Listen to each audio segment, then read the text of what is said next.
Bem, queridos irmãos, estamos de volta, Vamos agora para nosso segundo momento da aula de ética cristã, para a nossa quarta aula. Antes de darmos início, gostaria de agradecer ao nosso irmão de Ribeirão, que nos enviou o texto que estávamos procurando, que havia citado que era 1 Pedro 3, mas de fato o texto é 1 Pedro capítulo 1, versículo 22, que diz: tendo purificado a vossa alma pela vossa obediência à verdade, tendo em vista o amor fraternal não fingido, amai-vos de coração uns aos outros ardentemente. Deus abençoe o nosso irmão, e é esse texto que nós queríamos reforçar. Vamos agora para a nossa quarta aula. O conteúdo da nossa aula hoje vai ser sobre a importância do decálogo para a ética cristã. Os objetivos da nossa aula hoje é, primeiro, mostrar por que o decálogo é importante. Por que o decálogo é o conteúdo fundamental para a ética cristã. Segundo, manter a sua validade, entender sua validade para a ética cristã no testemunho bíblico. E terceiro, compreender a relação entre ética cristã e a lei mosaica. Está aí o nosso livro-texto. Vamos agora falar sobre a validade dos 10 mandamentos para a ética cristã no testemunho bíblico. E aí começamos com duas perguntas. Os 10 mandamentos ainda têm validade para nós? Eles só servem para os cristãos ou têm valor para a humanidade também?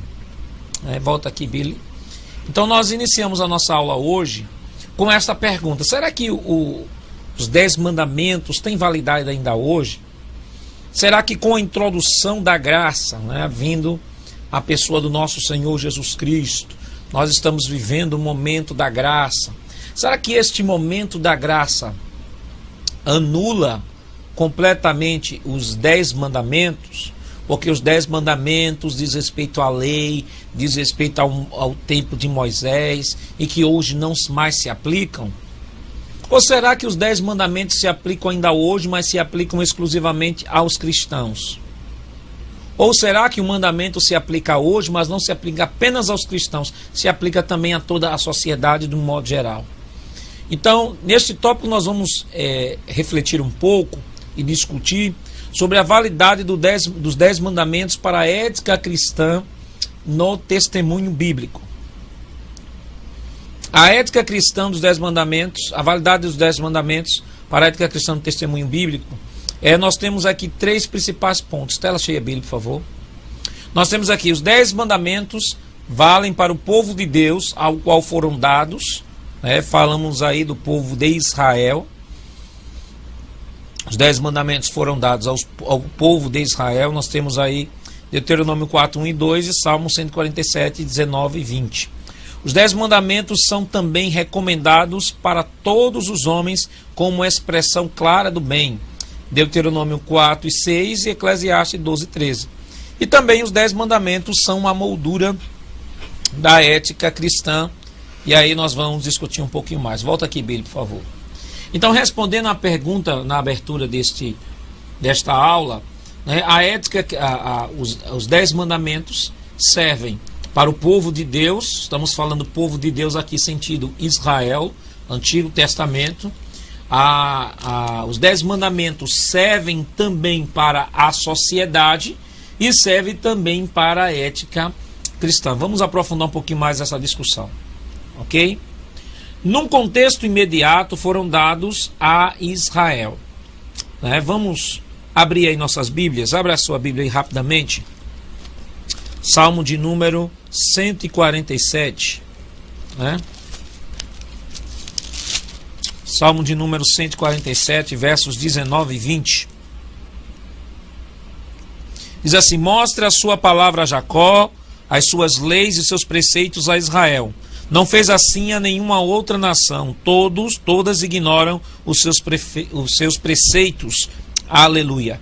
Então, o texto deixa claro que, num contexto imediato, os 10 mandamentos foram dados a Israel. Porque Deus revelou a Moisés, Moisés traz os 10 mandamentos em tábuas, que vem apresentar o povo, e o salmista aqui do Salmo 147, ele vai descrever justamente essa cena, onde os preceitos são dados a Israel por meio de Moisés. Então, num contexto imediato, os 10 mandamentos foram dados a Israel. Porém, num contexto amplo, foram dados à igreja, pois nós somos também o Israel de Deus, só que o Israel espiritual. Paulo fala lá em Romanos, no capítulo 2, ele diz que o verdadeiro israelita não é aquele que é da carne, mas o que é do coração. É o verdadeiro israelita.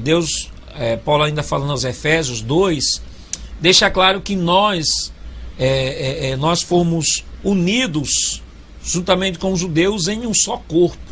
Agora, pelo sangue de Jesus, nós fomos aproximados, nós que éramos um povo sem promessa, um povo sem terra, um povo sem esperança e um povo sem Deus no mundo.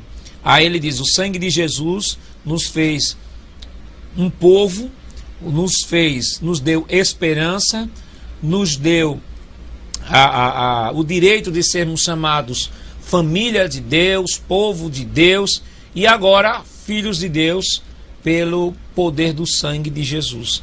Então nós temos aí, no contexto amplo, foi dado à igreja, porque também nós somos chamados descendentes de Abraão, o povo de Deus, a raça eleita. Pedro aplicando aquele princípio lá de Êxodo, no capítulo 19, quando chama raça eleita tal, Pedro aplica em 1 Pedro 2,9 ao novo Israel, ao novo Israel, que é a igreja. Agora, claro, é preciso que se entenda o seguinte, a igreja não é continuidade de Israel, e também a igreja não substituiu Israel. É bom que se entenda isso. Há um projeto de Deus bem delimitado, bem definido para Israel, e há um projeto de Deus bem delimitado e bem definido para a igreja. Porque há uma teologia chamada teologia da substituição, que diz que agora Deus rejeitou Israel completamente e a igreja. Não, que na verdade não é. Há promessas que serão cumpridas, a Bíblia está cheia de promessas aí, de profecias, que serão cumpridas ainda na nação de Israel.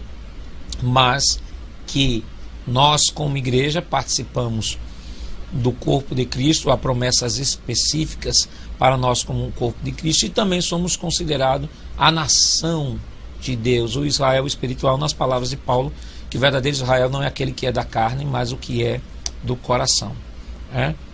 Nós temos aí, os 10 mandamentos são recomendados para todos os homens, como expressão clara do bem. Nós temos Eclesiastes, seria importante que os irmãos pudessem abrir suas Bíblias aí, Eclesiastes no capítulo 12, verso 13, que diz, de tudo que se tem ouvido, a suma é, teme a Deus e guarda os seus mandamentos, porque isto é o dever de todo homem. Observe que o texto não diz isso é o dever de todo judeu ou de todo hebreu. Diz que é dever de todo homem. Então os 10 mandamentos são aplicados sim à sociedade de um modo geral. É dever de todo homem. Agora, claro, por questão de pecado, por questão de rebelião, por questão de inimizade com Deus, o homem, na sua natureza, ele não se submete a isso. Não se submete, mas é dever dele. É dever dele se submeter aos princípios de Deus. E teme a Deus e guarde seus mandamentos, porque isso é dever de todo homem. Fato aceito também por Paulo em Romanos 2, 14 e 15, que você pode conferir aí também na sua Bíblia. Vamos também aqui, a consciência do bem e do mal é dada a todos, e isto de maneira que reconheça a validade moral dos 10 mandamentos. Voltando àquela questão da consciência que o nosso irmão perguntou, a consciência, todo ser humano tem consciência. Todo ser humano tem consciência. Saber o que é certo e o que é errado. E esta consciência, como disse o autor, é dada de tal maneira que reconheça a validade moral dos 10 mandamentos. Nós temos aí a ética cristã também, Telachia Billy. Os 10 mandamentos são recomendados para todos os homens como expressão clara do bem. Os 10 mandamentos são recomendados para os tribunais de justiça, os palácios do governo e as sedes das prefeituras municipais. Bonhoeffer, que é um grande teólogo, os irmãos vão estudar isso aí quando estiverem estudando teologia contemporânea, né? Dietrich Bonhoeffer defendeu a validade de aplicar o decálogo tanto aos homens regenerados quanto aos irregenerados. Volta aqui, Billy, por favor. Então, tanto Bonhoeffer como os reformadores, a gente percebe que defendiam que esses princípios deveriam ser a base que fundamentam as leis de uma sociedade de um modo geral. Entendeu? Claro que falar e dizer hoje, na sociedade que nós vivemos, que os 10 mandamentos são recomendados aos tribunais de justiça, os palácios do governo e as sedes das prefeituras, hoje é motivo de chacota, né? Chacota porque a primeira coisa que hão de colocar é que estamos vivendo numa sociedade completamente diferente. O primeiro discurso que vai aparecer quando se aparecer esta informação é: o Estado é laico, tem nada a ver com religião, como se esses princípios fossem princípios exclusivamente religiosos. São princípios de preservação da vida, né? Preservação da vida. Porque a gente aprende, nós aprendemos que quando se busca observar os princípios da palavra de Deus, o indivíduo está nada mais, nada menos do que buscando viver uma vida sem menos problemas do que uma pessoa que vai andar conforme o seu coração, conforme esta pessoa deseja. Então, ele diz que se um tribunal, se Palácio do Governo, prefeituras vivessem os princípios que são exauridos nas Escrituras, nós teríamos menos problemas, né? O problema é que a nossa sociedade hoje ela vive um conflito, né, de gerações. Nós temos hoje, dentro da mesma sociedade, nós temos a sociedade ortodoxa, conservadora, né, vamos dizer, os cristãos. Nós temos uma sociedade racionalista, que exalta a razão acima de tudo, e temos uma sociedade pós-moderna. Então nós temos um homem religioso, nós temos um homem racionalista e temos um homem pós-moderno, né? Temos o homem religioso que vive os princípios da religião, tem o homem racional que descarta a religião e quem faz a sua religião é a sua razão, e tem o homem pós-moderno que para ele tudo é válido, todo mundo está certo, ninguém defende a verdade, ninguém é senhor absoluto da verdade. Então nós temos essas 3 gerações envolvidas dentro de um mesmo contexto. Então isso permite com que a sociedade hoje, os seus valores, as leis que estão surgindo, né, possam caminhar mais para uma mentalidade pós-moderna do que propriamente para aquilo que a Bíblia estabelece em termos de matéria de fé e prática. Não sei se temos alguma pergunta. Temos sim, do Paulo Cabrobó. Em relação ao sábado, foi para Israel ou para todos? Em relação ao sábado, a gente vai ver isso um pouquinho mais à frente, nessa mesma aula aqui sobre a questão do mandamento. A gente vai ver que foi como sinal para Israel, mas o sábado estava incluído dentro de leis cerimoniais, que embora que muitos não concordem com isso, principalmente os que defendem a guarda do sábado, mas o sábado é cerimonial. Mas o que é que se pode extrair do sábado como mandamento, já que ele está inserido dentro do mandamento? É o princípio do descanso. Deus criou o homem em 6 dias e no 7º descansou, estabelecendo o princípio do descanso. Ou seja, todo indivíduo ele precisa descansar. O homem não foi criado só para viver exclusivamente trabalhando. E aí aquele que trabalha demais e não tira descanso, consequentemente não promove manutenção no seu corpo, não promove a procura do bem-estar físico, vai desenvolvendo problemas, vai desenvolvendo doenças e consequentemente vai perdendo a qualidade de vida. O princípio do sábado ele deve ser vivenciado por cada cristão Que aí para uns esse princípio do sábado, se ele é plantonista, vai ser na segunda, vai ser na terça, vai ser na quarta, contando que nesse dia ele tire para descansar, ele tire para glorificar a Deus, tire para cuidar de si mesmo, que é o princípio que Deus estabeleceu para a vivência ou para a vida do ser humano. Vocês temos mais alguma pergunta? Então vamos lá. Os 10 mandamentos são a moldura da ética cristã. É a moldura. O decálogo é a moldura do bem, mas ele não mostra qual é a melhor coisa, a solução mais correta em situações específicas. A moldura em si é vazia, mas ela firma o retrato que a carrega. Nós temos aí os 10 mandamentos, são a moldura da ética cristã. O que isso quer dizer? É aquele exemplo que eu dei na aula passada sobre o mandamento de não adulterarás, né? Não adulterarás. A Bíblia diz não adulterarás. É um mandamento negativo. Negativo em que sentido? Porque já começa com não, né? Negativo, não adulterarás. Sim, ok, não se deve adulterar. Mas o que é que se está preservando quando se diz não se adultere? Então está se preservando a santidade do casamento, do matrimônio. Está valorizando a relação do matrimônio, a fidelidade, né, o amor entre o casal. Tudo isso está por trás desta afirmação, não adulterarás, ok? Mas só que o mandamento em si, não adulterarás, não traz muitas informações além destas, né, de que está preservando o princípio do casamento, da fidelidade, e que eu não devo trair, não devo ser infiel, meu cônjuge devo ser fiel, devo honrá-la, devo amá-la, com todo esse princípio. Mas aí o mandamento não diz com quem é que eu vou me casar, né?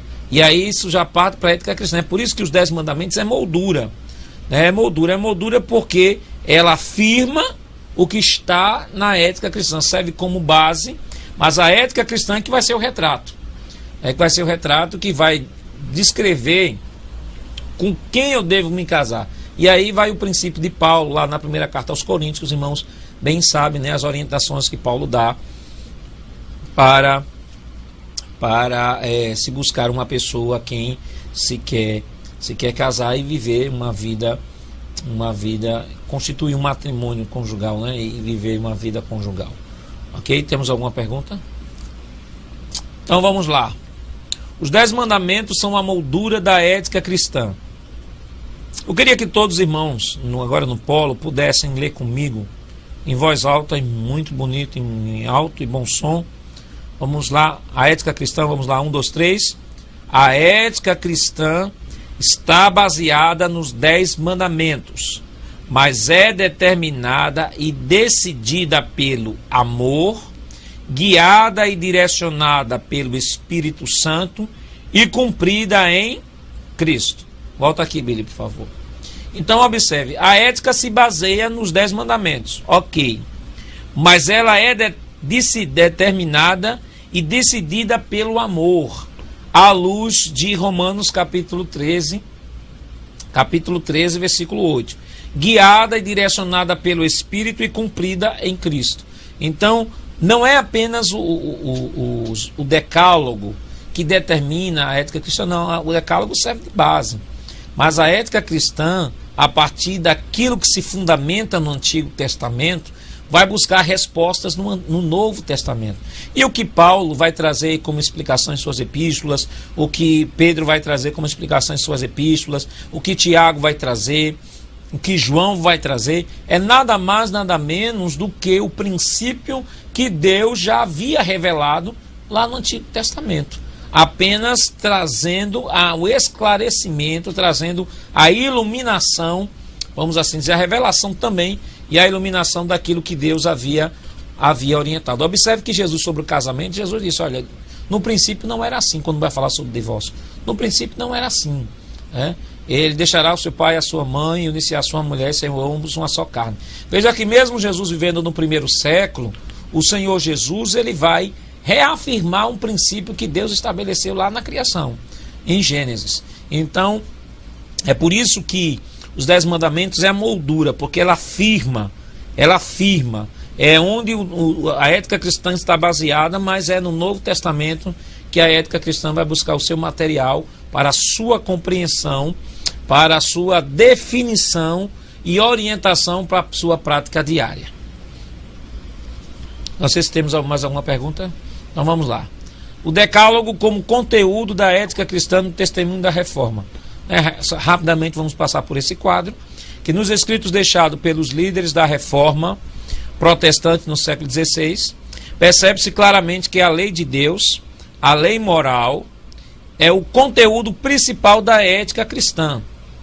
Lutero, em suas obras Sacratissimos Decálogos e de Summa et Excelentissimum Doutrina, são duas obras de Lutero em latim, que vai falar sobre a importância da lei moral como conteúdo para a ética cristã, e Calvino, em suas obras Institutas também, seu capítulo lá vai falar sobre a importância da ética cristã. Nós temos que os reformadores defendiam que a lei é perfeita e absoluta. Por isso, qualquer reflexão ética parte do Decálogo. Os postulados éticos não podem contradizê-lo. Ele é o conteúdo principal da ética cristã. Volta aqui, Billy, por favor. Então, diferentemente daqueles que acreditam que o Antigo Testamento já não tem mais validade para os nossos dias, é importante ressaltar que o próprio Senhor Jesus, ele disse: eu não vim para revogar a lei, eu vim para confirmar. Agora, claro, a lei ela tem seu tríplice aspecto. A lei tem o seu aspecto, alguns dizem mais, né? Mas vamos lá. A lei tem o seu aspecto moral, tem seu aspecto cerimonial, tem seu aspecto civil e alguns acrescentam ainda mais o seu aspecto sanitário, ok? O aspecto civil da lei dizia respeito à nação de Israel como sociedade, que seria interessante se os princípios pudessem ser utilizados pela sociedade hoje, que é isso que preconiza a ética cristã, quando diz que a sociedade hoje deveria utilizar os princípios que Deus estabeleceu para a sociedade. Nós temos as leis cerimoniais. As leis cerimoniais, elas foram extintas na pessoa de Cristo.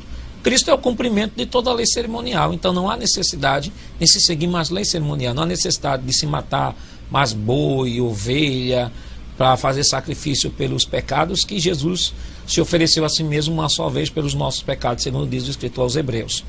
Mas existe a lei moral. A lei moral, ela sempre esteve presente na história da humanidade. A lei moral, ela é anunciada pela primeira vez quando Deus diz a Adão, diz: olha, Adão, de toda árvore do jardim você pode comer, mas desta árvore aqui da ciência do bem e do mal você não pode comer, porque no dia que dela comerdes certamente morrerás. Então isso, Deus já estava estabelecendo a lei moral. A lei moral, ela veio antes da lei escrita, porque Deus oralizou a sua orientação para Adão, e Adão tinha conhecimento que toda árvore, imagine quantos hectares não tinha o paraíso. O paraíso, tudo bonito, dentro utilizando a frase de Pedro Vaz de Caminha, era uma terra que em se plantando tudo dá. Um paraíso maravilhoso, o jardim do Éden. Mas Deus disse: de todas, menos dessa, porque certamente morrerás. Deus já estava estabelecendo a lei moral, e o homem transgride, e aí recebe toda a consequência pelos seus atos. Então os reformadores defendiam sim que a lei de Deus, a lei moral de Deus que está no Decálogo, ela é a perfeita e absoluta, e deve ser o parâmetro através do qual toda a ética cristã vai buscar nela a sua orientação, vai buscar nela o seu fundamento para se fazer entender em meio à sociedade. Não sei se temos alguma pergunta. Temos uma pergunta do Paulo Palmares, do aluno Carlos Antônio. Quando o Senhor diz que os 10 mandamentos são recomendados para todos os homens, o Senhor refere-se à letra ou aos princípios morais que eles expressam? Agora uma afirmação. Porque quanto a não adulterar, Jesus abomina não apenas o ato, mas também a intenção, assim também como o não matará.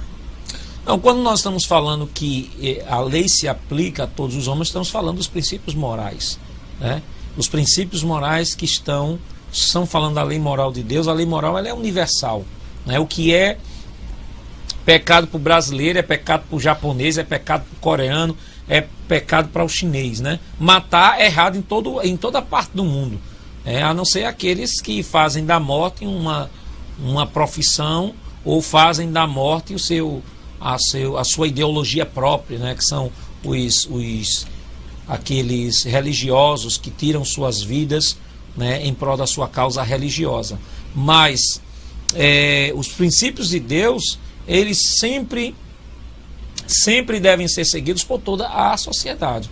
E quando nós falamos de que a lei deve ser seguida, estamos falando da lei moral de Deus, da lei que está presente em toda a sociedade. Em toda a sociedade, matar é um assassinato.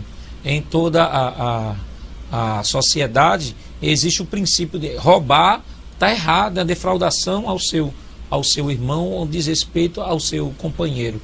Entendeu? Então existe aquilo que é universal e que está presente em todas as sociedades. Sociedades que também nunca tiveram conhecimento e nunca tiveram acesso a Deus, tiveram acesso ao Evangelho, são capazes também de perceber essa realidade e ter dentro da própria sociedade uma compreensão do que é certo e do que é errado. Nessas comunidades bem primitivas existe a ideia de lei, existem os limites que devem ser respeitados dentro dessas comunidades, existe a lei do casamento, existe a lei da emancipação, quando o indivíduo deixa de ser criança para ser um adulto, há os chamados ritos de passagem, existem as leis para o casamento, como e que idade uma jovem pode se casar dentro da própria tribo, quem faz isso, quando se faz, que tipo de ritual se faz, o toque da paz, o toque da guerra, o toque da cerimônia, tudo isso são princípios do conhecimento do bem e do mal que são inerentes ao ser humano que vive em sociedade e que não é intervenção nenhuma do cristianismo ocidental, porque há pessoas que dizem, não, olha, esse conceito de Deus, esse conceito de liberdade, esse conceito de limitação é um conceito estabelecido e introduzido no meio da sociedade ocidental pelo cristianismo, e de forma alguma, porque Paulo deixa claro isso em Romanos 1, no versículo 20, que ele vai dizer que o conhecimento da pessoa de Deus, que há um ser que está acima de tudo e de todos, que se pode conhecer tanto Deus como o seu eterno poder e a sua divindade, são facilmente percebidos pelas obras que são pela criação de Deus, e por isso torna os homens indesculpáveis, mostra que isso é parte inerente do ser humano. Quando Deus diz assim, Deus, façamos o homem conforme a nossa imagem e semelhança, Deus faz o homem moral, Deus faz um homem um ser moral. Deus pessoa faz um homem pessoa. Façamos o homem conforme a nossa imagem e semelhança. Então há atributos morais que Deus possui e que o homem possui, que são chamados atributos comunicáveis, que é o amor, amor, verdade, bondade, são atributos comunicáveis que Deus tem, que os homens possuem. Mas existem aqueles chamados atributos incomunicáveis, que são atributos que só pertencem a Deus e ninguém mais tem, que é imensidão, onipotência, onisciência, onipresença, são atributos inerentes ao próprio Deus, que só Deus possui, que não são comunicados nem compartilhados à sua criação. Não sei se tem mais alguma pergunta, então vamos continuar. Relação entre ética cristã e a lei mosaica, lei e graça. Vamos lá. A relação entre a ética cristã e a lei mosaica nos ensinos de Jesus. Jesus Cristo relaciona seu ensino moral com a lei mosaica. No Sermão do Monte, Mateus 5 e 6, ele aumentou as exigências da própria lei mosaica. Jesus exige amor para com Deus e para com o próximo, um princípio que está ancorado na lei mosaica. Volta aqui, Billy, por favor. Algumas pessoas às vezes colocam a ideia, ou têm a ideia, de que o amor é uma realidade do Novo Testamento. E que no Antigo Testamento não existia amor, no Antigo Testamento prevalecia a lei, olho por olho, dente por dente, e que o amor em nenhum momento aparecia no Antigo Testamento, porque o amor vai ser fruto exclusivamente da revelação da pessoa de Cristo e na obra do nosso Senhor e Salvador. Mas, queridos irmãos, lá em Levítico, no capítulo 19, versículo 18, nós temos a seguinte expressão: não te vingarás, nem guardarás ira contra os filhos do teu povo, mas amarás o teu próximo como a ti mesmo, eu sou o Senhor. Então observe que no Antigo Testamento já estava latente, bem presente, essa ideia de amor, a ideia do amor, né? O amor já estava presente já no Antigo Testamento, e que foi o fator de rejeição, e pode-se dizer assim, fator em que os judeus acabaram ignorando, dando uma ênfase maior, acima de tudo, às suas tradições. É por isso que Jesus, lá no Novo Testamento, vai dizer: olha, a vossa tradição tem invalidado o mandamento de Deus. Então nós vemos que Jesus, ele não vem abolir a lei moral.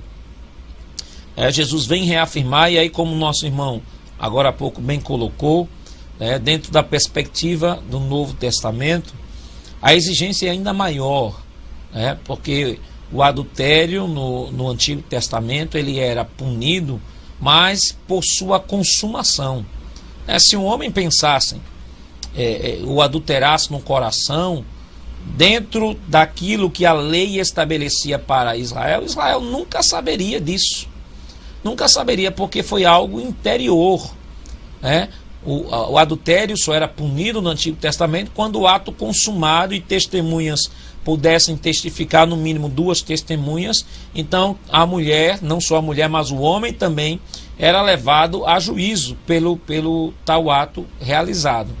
Mas no Novo Testamento Jesus disse: olha, aquele que em seu coração colocou logo em seu coração atentar contra uma mulher, desejando, esse aí já cometeu adultério. Então há uma, vamos dizer assim, há uma elevação ainda maior da lei moral de Deus na perspectiva do Novo Testamento, porque não é apenas o ato consumado em si, mas apenas mas o fato também de só pensar já é constituído, na verdade, como o próprio Senhor Jesus disse, em seu coração, se ele olhou com seus olhos maus e intentou e desejou, então ele no seu coração ele já pecou.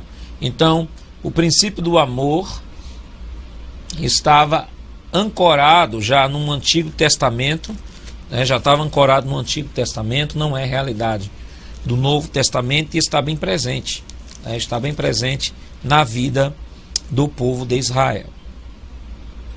Nós temos que Jesus não traz uma nova moralidade, tampouco apela para um estilo antimoral de vida. Antes leva o homem a ver a exigência do amor imposta por Deus e revelada na lei. Jesus não veio, volta aqui, Billy, Jesus não veio implementar uma nova moralidade. Jesus veio apenas reafirmar aquilo que já estava estabelecido pela palavra no Decálogo no Antigo Testamento. O que Jesus veio foi ampliar ainda mais o princípio que já estava exposto no Antigo Testamento e que não estava tão claro ou tão definido, vamos assim dizer, no Novo Testamento. Vocês temos alguma pergunta? Temos sim, uma pergunta do Paulo Palmares, do aluno Ronaldo. Por que no Decálogo se proibia o assassinato e ao mesmo tempo se permitia a morte por apedrejamento do adúltero? É preciso que nós entendamos, irmãos, uma coisa. Nós temos Israel, nós temos no Antigo Testamento Israel, não só como uma nação. Com nação, não vou falar de nação, porque nação é um conceito bem contemporâneo.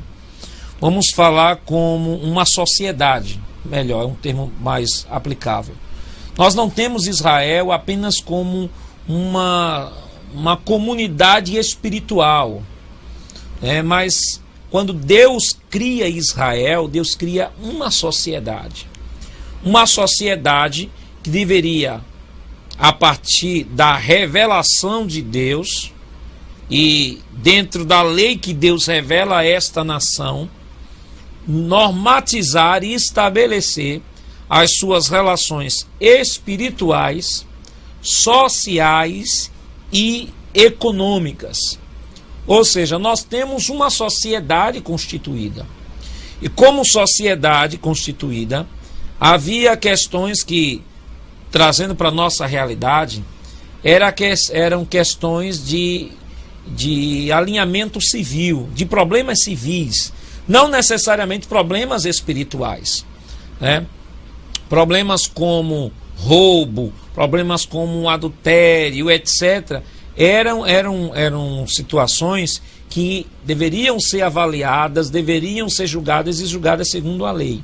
Então a lei, ela tem o seu aspecto moral, sim, mas ela tem para Israel também o seu sentido civil, que era a partir desta lei que Deus revelou a Moisés, que toda nação iria desenvolver, que toda nação iria viver.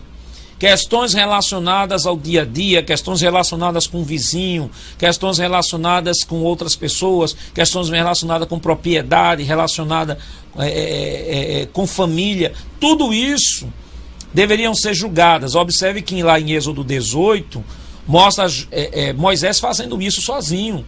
Depois Jétro diz a ele: olha, não é bom que você faz não, você vai morrer. Você vai morrer e o povo vai morrer com você. E ajude e coloque pessoas que possam lhe ajudar. E ali Moisés coloca pessoas, Moisés coloca pessoas que vão lhe ajudar, né? E Jétro disse: as coisas pequenas eles resolvem, as maiores estarão para ti. Mas aquelas questões ali não eram questões de ordem espiritual, de dizer: ó, fulano de tal pecou. Não, eram questões do dia a dia também. Eram questões do dia a dia, como uma sociedade. E claro que há princípios hoje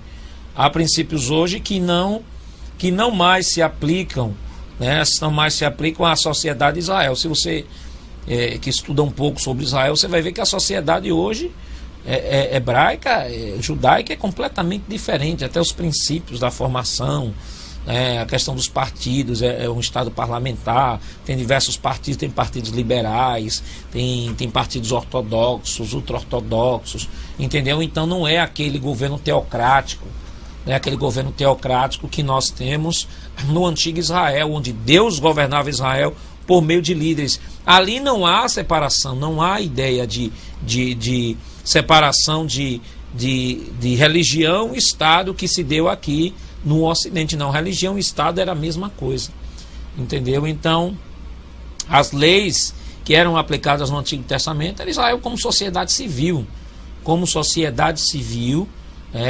deveria aplicar as leis. É por isso que Paulo, lá em Romanos, no capítulo 13, ele vai dizer que o Estado é um ministro de Deus e usa a espada para manter a ordem e a decência, né? Eles não querem temer a autoridade, e você ande direitinho, porque Paulo diz que nós, que somos cristãos, devemos nos submeter à autoridade, não é pelo efeito da punição, mas como dever de consciência. Então não há contradição nenhuma com relação a isso, porque estamos falando de sociedade. Vocês têm mais alguma pergunta? Temos sim, do Paulo Abreu e Lima, do aluno Naildo. O adultério era condenado por favor, explique o porquê que Salomão tinha várias mulheres e o rei Davi, quando tomou Batseba, o Senhor Deus falou para ele, através do profeta Natã, que ele poderia ter qualquer mulher de seu reino. Olha, irmãos, essa questão é preciso que a gente entenda o seguinte. Observe que, à luz de Deuteronômio 17, Deus orienta que o rei que viria sobre Israel, o Senhor colocaria, não deveria ser estrangeiro, não deveria tomar para si mulheres, tem todo o princípio lá estabelecido. O grande problema começa na sociedade, quando a sociedade de Israel aceita ou pede um governo, não que não fosse a vontade de Deus estabelecer um governo na nação, mas vem com Saul, né? E Saul, ele estabelece o seu, que chamam de harém, harém de mulheres, que na verdade para a sociedade da época, o harém não significava necessariamente que aquelas mulheres seriam as mulheres daquele rei para todos os momentos em que ele quisesse ter uma necessidade íntima, vamos assim dizer, né? Porque Salomão tinha quase 1000, entre mulheres e concubinas, tinha quase 1000. Mas essas mulheres, elas dentro da sociedade primitiva, dessa sociedade na Idade Antiga, elas tinham um significado muito grande, porque elas eram dadas até como garantias de alianças com outras sociedades, com outros povos. Tanto que o maior político, vamos assim dizer, deste período chamado de Reino Unido foi Salomão. E o harém de Salomão era infinitamente maior do que o harém de Davi e o harém de Saul. E aí havia algumas implicações culturais, que, por exemplo, o harém nessa sociedade era vista como status. Segundo, eram alianças, mulheres que eram dadas como alianças, como havia na Idade Média, quando dois povos queriam fazer aliança entre si, pegava o príncipe de um povo e a princesa de outro, fazia casamento. Então, enquanto aquele casal existisse, aqueles povos iam estar em paz. Era do mesmo jeito que funcionava no Antigo Testamento. No Antigo Testamento, quando Salomão toma diversas mulheres para si, claro, quebrando um princípio de Deus. Deus não estava a favor daquela situação, mas aquelas mulheres, de um modo geral, dentro da própria sociedade, elas estavam representando alianças. E outro detalhe, dentro da sociedade, uma vez que um rei tinha um harém, quando o outro rei assumisse, moralmente falando, ele não poderia se desfazer do harém. Ele tinha que assumir o harém, que aí acabou sendo um problema que vai sendo empurrado para frente, né? Empurrado por Saul. Davi recebe o harém de Saul e Salomão recebe o harém de Saul e de Davi, né? Mais aquelas que Salomão também havia acrescentado. Mas Deus em nenhum momento foi a favor dessa situação. Tem mais alguma pergunta? Então vamos lá. A relação entre ética cristã e a lei mosaica no testemunho de Paulo. A relação entre ética cristã e a lei mosaica era o objeto principal da disputa entre o apóstolo Paulo e os judaizantes, sendo amplamente discutida na carta aos Romanos e aos Gálatas. Volta aqui, Billy, por favor. Os irmãos hão de se lembrar que a carta aos Gálatas é uma das epístolas mais, vamos assim dizer, conflitantes com a do apóstolo Paulo, onde há aquele grupo ali em Gálatas, que são chamados judaizantes, que por não entenderem como os gentios se conformariam à revelação de Deus a partir da nação de Israel, porque Jesus era judeu, todos os discípulos eram judeus, a escritura era a escritura judaica, a perspectiva messiânica, perspectiva judaica. Jesus se submeteu às leis judaicas e agora os gentios abraçando a fé. Então eles não conseguiam entender como é que esse gentio, que é pagão, que veio do templo dos deuses da fertilidade, que vivia uma prática imunda, imoral, agora vem para o evangelho, aceita Jesus como Salvador. E é só isso? Não, é muito fácil, não é isso não. Ele tem que se submeter à lei. Nós nos esforçamos para submeter à lei mosaica. E por que eles agora perdoaram os teus pecados, eles têm que vir para aqui, agora dizer agora que está salvo e me sentar ao nosso lado? Não, ele tem que submeter às orientações da lei mosaica. E aí a questão da circuncisão foi a discussão de Gálatas. Discussão tem que fazer o corte no prepúcio para ser, além de submeter às leis dietéticas, chamadas as leis Kashrut, né? As Kashrut, que é as leis dietéticas judaicas. Então havia uma confusão muito grande, principalmente Pedro, que na frente dos discípulos apóstolos, ele vivia como judeu. Na frente dos gentios, vivia como gentio. E quando tinha judeu na frente de gentio, ele fazia com que os gentios vivessem como judeus. Aí Paulo disse, não, nós não podemos acrescentar esse peso não.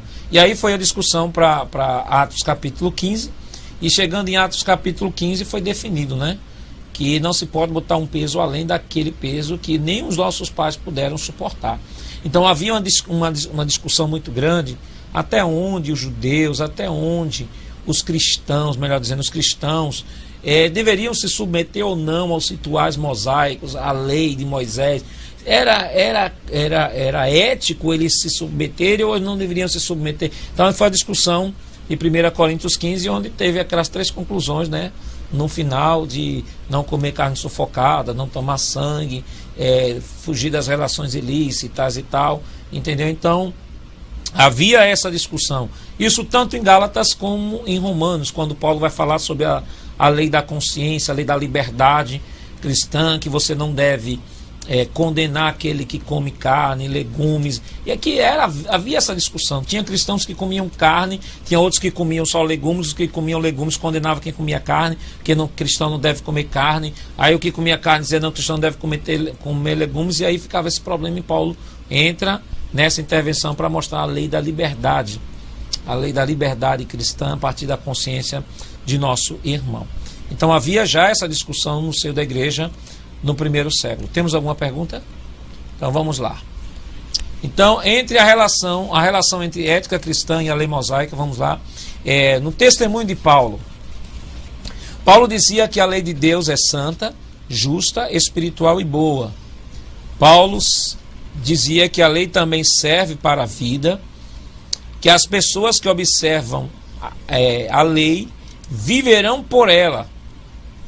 Precisa ser cumprida em nós segundo o Espírito, e sua não observância constitui inimizade contra Deus.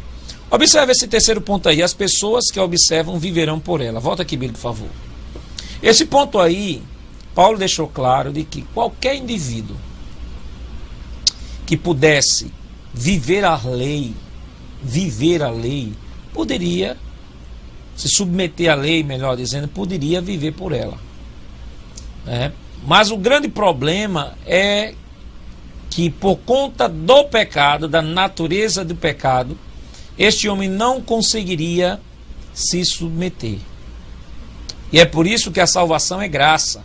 Porque o que é graça? Graça é favor imerecido.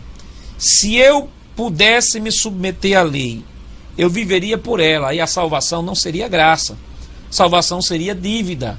Ou seja, se eu consigo me submeter à lei, cumprir toda a lei, Deus não tem graça comigo, Deus tem uma dívida comigo. É como um indivíduo que passa um mês trabalhando e no final do mês ele recebe o salário. Aquele salário que ele recebe no final do mês é graça ou é dívida? É dívida. Por quê? Porque ele vendeu sua força de trabalho durante aquele mês inteiro, e como resultado dessa força de trabalho que ele vendeu, ele vai ter o valor correspondente à força de trabalho que ele colocou, o valor que ele estabeleceu para aquela força de trabalho. Então não vai ser graça, o seu patrão lhe pagar dinheiro por aquilo, vai ser dívida do seu patrão. Do mesmo jeito se dá em termos de salvação. Se eu pudesse me submeter à lei e viver por ela, eu viveria por ela e seria salvo por ela. Mas ninguém pode, por conta da antiga natureza, a natureza de pecado, que Paulo descreve em Romanos no capítulo 7. As coisas que eu faço, que não quero, que quero que não faço, por causa da lei do pecado que há dentro de mim. Vamos lá, o próximo ponto. Tela cheia, Bíblia, por favor. No testemunho de Paulo ainda, a lei não pode salvar e nem tampouco gerar santidade.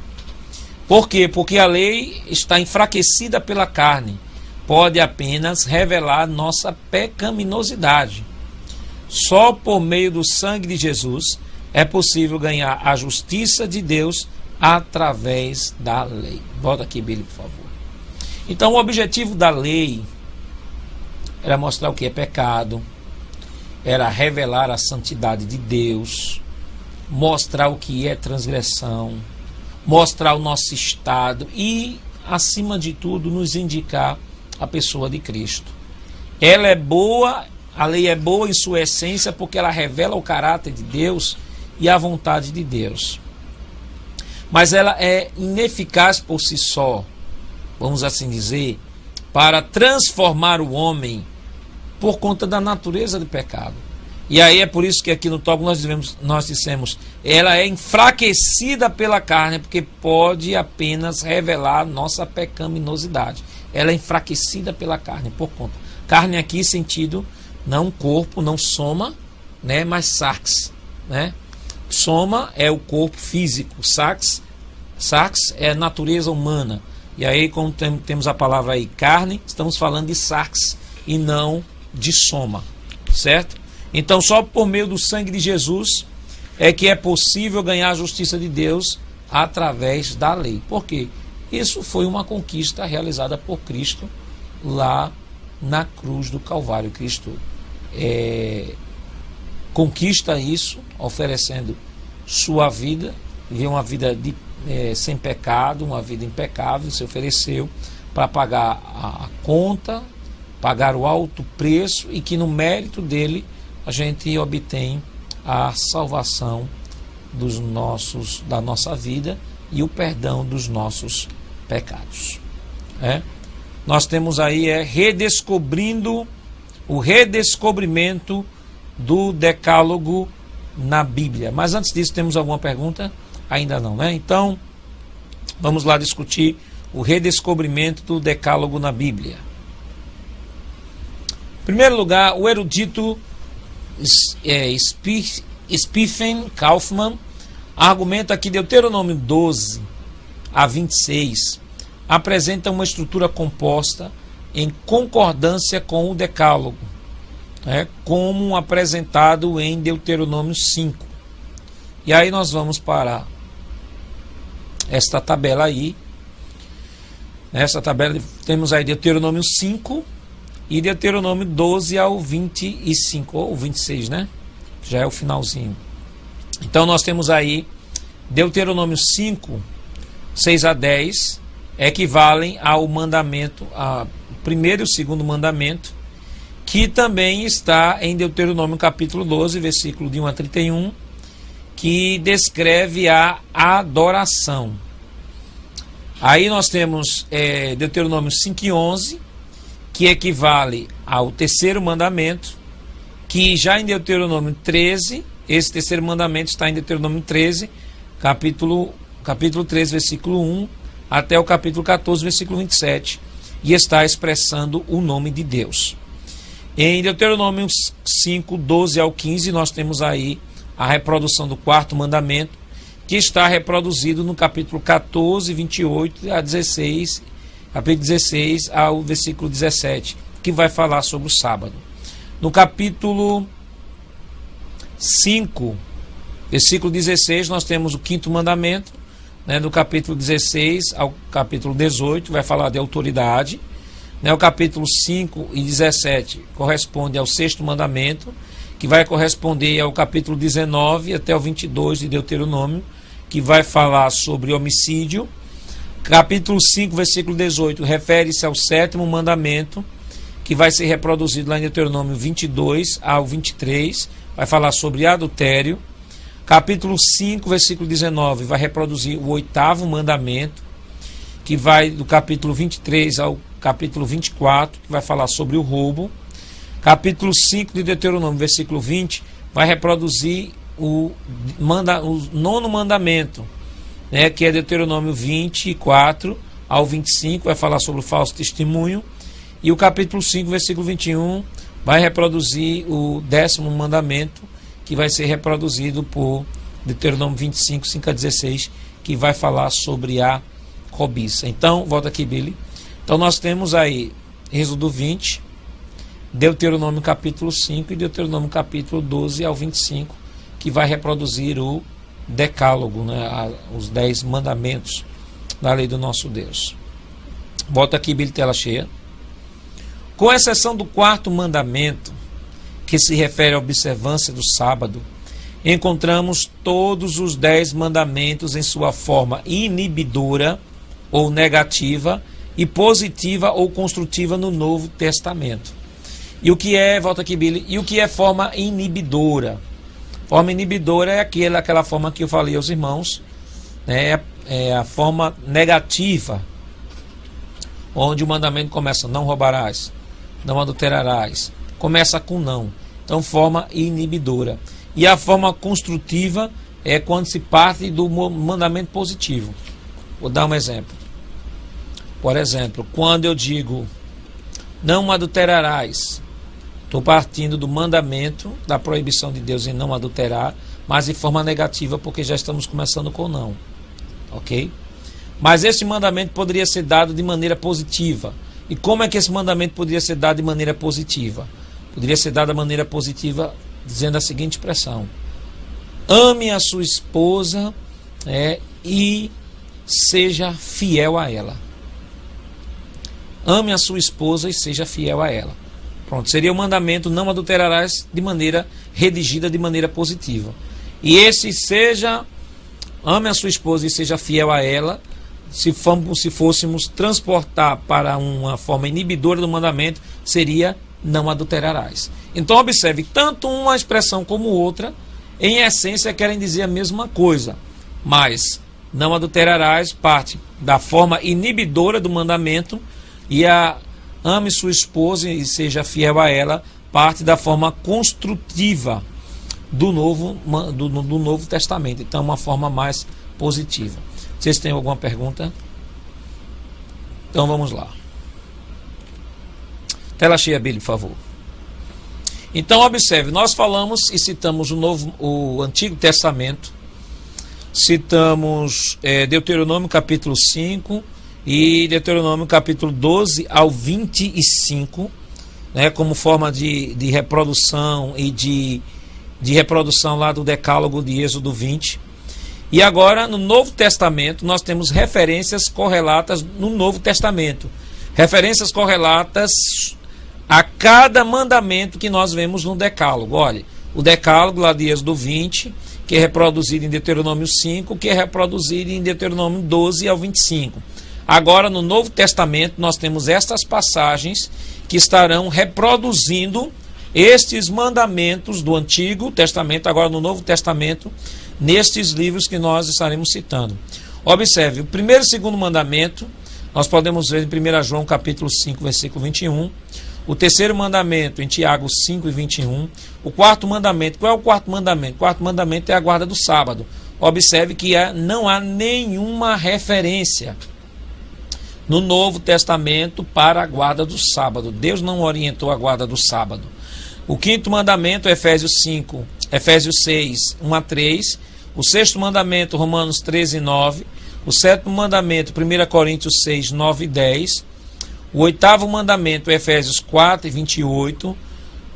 O nono mandamento, Colossenses 3 e 9 e Tiago 4 e 11. E o décimo mandamento, Efésios 5 e 3. Então há correlação, nesses livros do Novo Testamento sobre os mandamentos do Antigo Testamento. Ok? Então isso mostra que há uma reafirmação no Novo Testamento sobre esses mandamentos, mostrando de que a lei moral não foi abolida na pessoa de Cristo. Muito pelo contrário, ela foi reiterada. E com exceção do quarto mandamento, que é o mandamento do sábado, da guarda do sábado. E a gente tem aí Oséias 2 e 11, mostrando que este sábado seria abolido. Nós temos os sábados, as luas novas, colocando dentro das leis cerimoniais. Então toda essa situação mostra também a postura de Jesus com relação ao sábado. Jesus veio cumprir toda a lei, cumpriu toda a lei, mas existiam interpretações com relação à lei que Jesus não se coadunou. Principalmente a questão do sábado, que os judeus até o acusam de ter violado o sábado, mas o problema não era Jesus ter violado o sábado, o problema era a interpretação que os judeus deram sobre o sábado, tanto que Jesus disse que o sábado foi feito por causa do homem, não o homem por causa do sábado, entendeu? O sábado foi dado para o homem para bênção, e não o homem foi feito por causa do sábado, ou ele deve reverenciar o sábado, não, de forma nenhuma. No sábado segue-se o princípio da observação, do descanso, da glorificação a Deus, da glorificação do culto ao Senhor, leitura da palavra, tudo isso está incluído dentro do princípio do sábado. Ok? Alguma pergunta? Então vamos lá. redescobrimento do decálogo na Bíblia. Temos alusões ao decálogo nos ensinos de Jesus, em Mateus 15, Lucas 19, Lucas 22, 37 a 40, Lucas 10, 26 ao 28.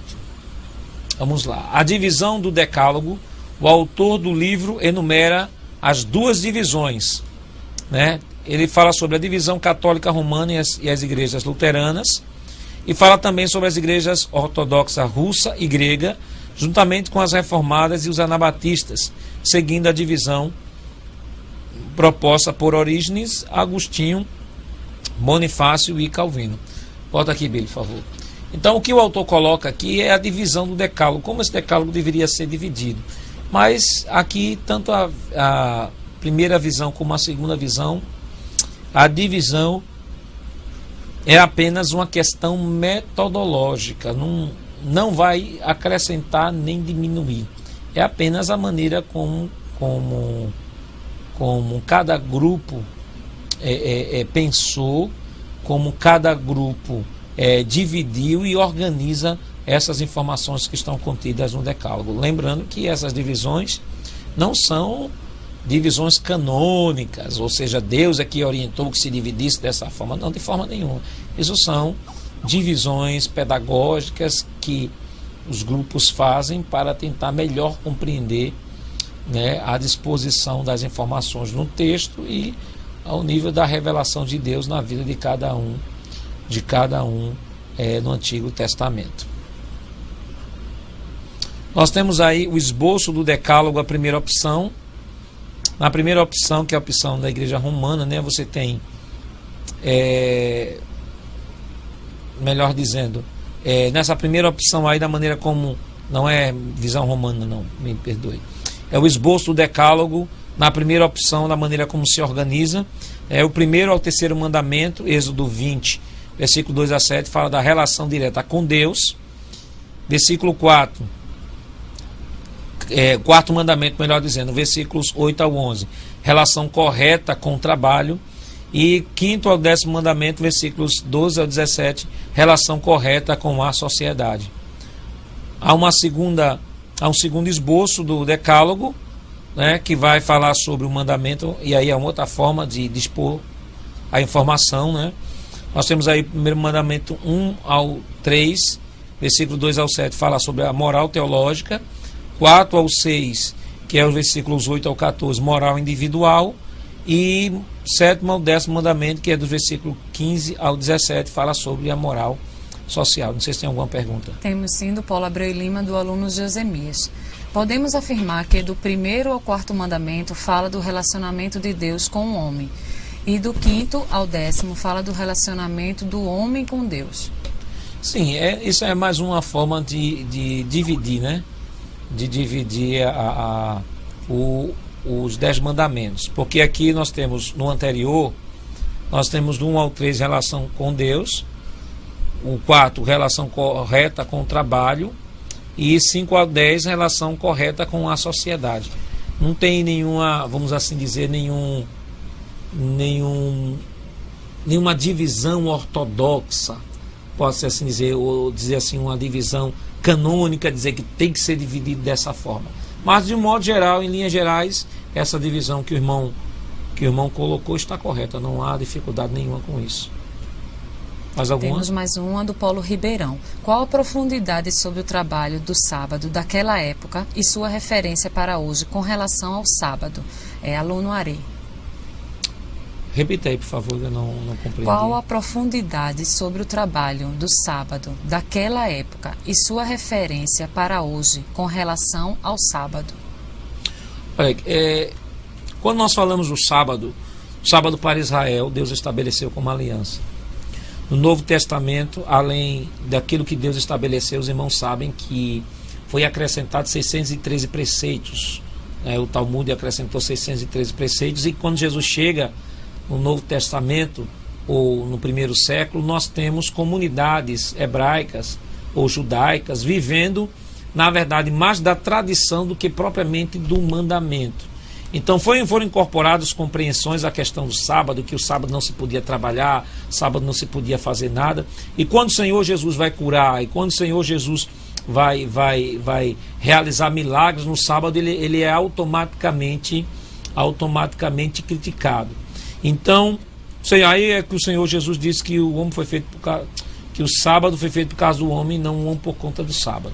Transpondo para a nossa sociedade, sociedade ocidental, a questão do sábado. O sábado para nós hoje, vamos falar do princípio do sábado, que é o princípio do descanso. O princípio do descanso, ele pode ser qualquer dia. Como nós vivemos numa sociedade ocidental, o princípio do descanso na sociedade ocidental não é o sábado, é o domingo.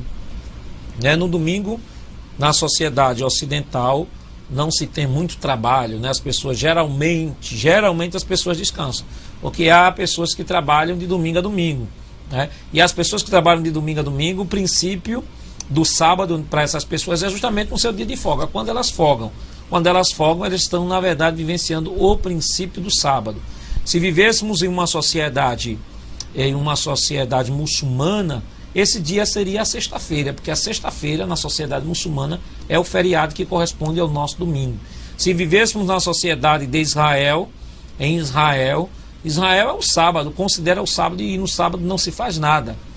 Não se faz nada se não se dedicar à questão do culto, etc. Sobretudo os religiosos. E na nossa sociedade ocidental, o domingo. O domingo já é tradição do domingo, nós irmos à igreja, de dedicarmos o nosso dia ao Senhor e tal. Mas não que a igreja observe o domingo como um mandamento, mas observa o domingo como uma tradição. Porque Jesus ressuscitou no domingo, Pentecostes se deu no domingo, a ressurreição de Cristo foi no domingo, a ceia era no domingo, e toda essa situação que vai sendo desenvolvida, a igreja se reunia aos domingos. Então é por questão mais de tradição e não necessariamente por mandamento, que a gente substituiu o sábado pelo domingo. E aí até existe um grupo heterodoxo que chega até a afirmar de que, na verdade, esse é o símbolo do anticristo, porque substituímos o sábado pelo domingo. Vai citar Constantino e tal, quando não tem nada a ver com a situação, porque a igreja primitiva, muito antes de Constantino, primeiro século, já observava o domingo como um dia de adoração ao Senhor. Até porque a palavra domingo, do latim domenica, significa dia do Senhor. Ok? Temos mais alguma pergunta? Então vamos lá. Nós temos agora a metodologia para a exposição do decálogo. Nós temos, tela cheia, Bíblia, por favor. Nós temos a versão inibidora e crítica do Antigo Testamento. Nós temos a versão inibidora e crítica do Novo Testamento. Nós temos a versão positiva e crítica do Antigo Testamento e a versão positiva e crítica do Novo Testamento. Essa versão inibidora e a versão crítica, ou a versão inibidora e a versão positiva, bota aqui, Bíblia, por favor, é aquilo que eu falei para os irmãos. Por exemplo, não adulterarás, é a versão inibidora. E amarás, ame a sua mulher e seja fiel a ela, é a versão positiva. Entendeu? Então, em todo mandamento e que tem a sua versão inibidora, ela tem a sua versão positiva. Porque se está falando não matarás, versão inibidora. Mas o que é que tem por trás de não matarás? Preservarás a vida, amarás a vida, versão positiva. Então, todo mandamento você tem a versão inibidora e você tem a versão positiva do mandamento. E dos 10 mandamentos, nós temos 2 que seguem a versão logo de cara positiva, versão positiva, e temos 8 que serve a versão inibidora. Vamos lá. O preâmbulo, melhor dizendo, do decálogo, preâmbulo do decálogo: eu sou o Senhor teu Deus, que te tirei da terra do Egito, da casa da servidão. O preâmbulo expressa a soberania de Deus e o legítimo domínio sobre o seu povo Israel. Volta aqui, Billy, por favor. É interessante entendemos o seguinte, irmãos. Quando nós falamos de preâmbulo, nós estamos falando de introdução. E aí é interessante quando nós entendemos isso, de que o que vai introduzir os mandamentos na vida do ser humano, as orientações na vida do ser humano, é justamente a orientação de Deus de uma vida de amor a Ele, uma vida de submissão a Ele. Observe que o primeiro mandamento é: amarás o Senhor teu Deus de todo o teu coração, de toda a tua alma e de todas as tuas forças. Observe que o mandamento já começa mostrando que a submissão a estes mandamentos deve passar pelo eixo do amor. Quando se ama, não se tem dificuldade em se submeter. É por isso que Deus mostra a Israel, quando diz: ó Israel, amarás ao Senhor teu Deus de todo o teu coração, de toda a tua alma, de todas as tuas forças. Deus está se mostrando a Israel como aquele Deus amorável que quer manter um relacionamento. E depois de manter esse relacionamento em amor, é mais fácil se submeter a quem se ama. Então Deus não começa com Israel dizendo: olha, você não vai fazer isso, você não vai fazer isso, você não vai fazer isso. A premissa maior de Deus é: ame. Me ame. E o preâmbulo do Decálogo se baseia exclusivamente em uma visão redentora. Deus dizendo a Israel: eu sou o Senhor, primeiro, Deus como Senhor. O Senhor que pode, o Senhor que manda. Eu sou o Senhor teu Deus, Deus como ser divino. Deus aqui é título, Deus não é nome, Deus é título, mostra a sua divindade. Que te tirei da terra do Egito, fala de resgate. Deus resgatou o povo de Israel do Egito, fala de resgate, fala de remissão. Da casa da servidão, ou seja, te libertei da escravidão que você havia se submetido. Entendeu? Então Deus começa a mostrar primeiro, antes de qualquer relacionamento, lembrando a Israel de quem Israel, que o que Israel era exclusivamente decorrente da intervenção de Deus na história da vida de Israel. Então o preâmbulo expressa a soberania de Deus e o legítimo domínio sobre seu povo Israel. E agora, queridos irmãos, nós temos uma atividade aqui. E aqui eu peço o seguinte: faça uma leitura do texto das páginas 39 a 53 desse texto que os irmãos receberam, que está postado na plataforma, ok? Esse texto que está postado na plataforma, os irmãos vão ler a página 39 a 53 do livro texto e responda 10 das 17 questões propostas na sessão Perguntas para o Estudo, nas páginas 53 e 54. Os irmãos podem pegar aí a sua apostila, a sua xerox, e verão que na página 53 e 54 nós temos um questionário que tem 17 perguntas, só que dessas 17 eu quero que os irmãos postem, escolham 10 dessas 17, escolham 10, respondam e enviem. Esta semana acredito que já estará sendo aberto lá para postagem, ficará até o dia 26 de junho. Até o dia 26 de junho estará aberto para que os irmãos possam postar. Então os irmãos terão um mês para fazer essa atividade, escolher dessas 17 questões, escolherem 10 questões para que possam responder e postar lá na plataforma da disciplina de ética cristã. E lembrando aquele trabalho que passamos, serão esses 2 trabalhos que irão compor a nota, o trabalho do filme, que foi solicitado para os irmãos assistirem a jornada, que foi colocado o link lá na segunda aula, e os irmãos responderam aquele questionário que foi também enviado. E também esta atividade que está sendo passada agora, também ela terá um valor de 5, a outra de 5 e essa também de 5, correspondendo à média 10, caso os irmãos façam atividade e façam atividade com excelência. Entende? Então, façam isso o mais rápido possível, não deixem para depois, porque deixando para depois vai acumulando e chega um momento que se torna até impraticável a elaboração desses trabalhos. Aproveita um domingo à tarde. Eu sei, os irmãos que saem na campanha têm compromissos.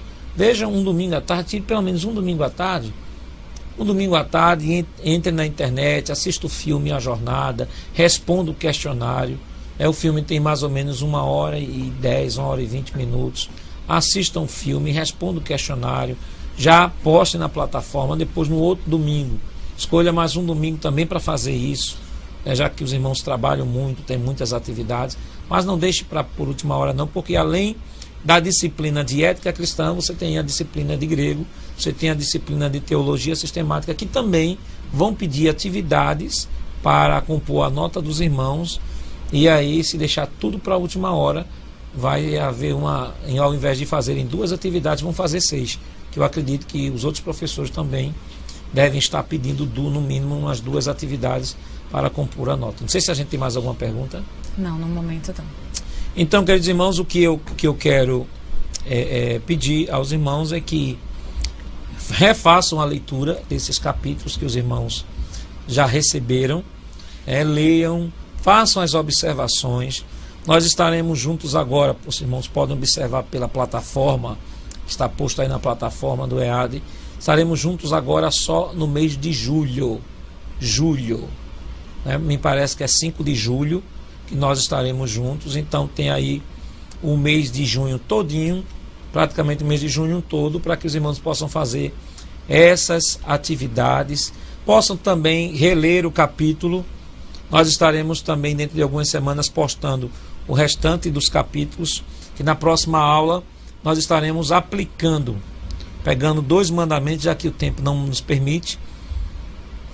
Vamos pegar 2 mandamentos, um na primeira aula e o outro na segunda aula, que no caso será a 5ª e a 6ª aulas.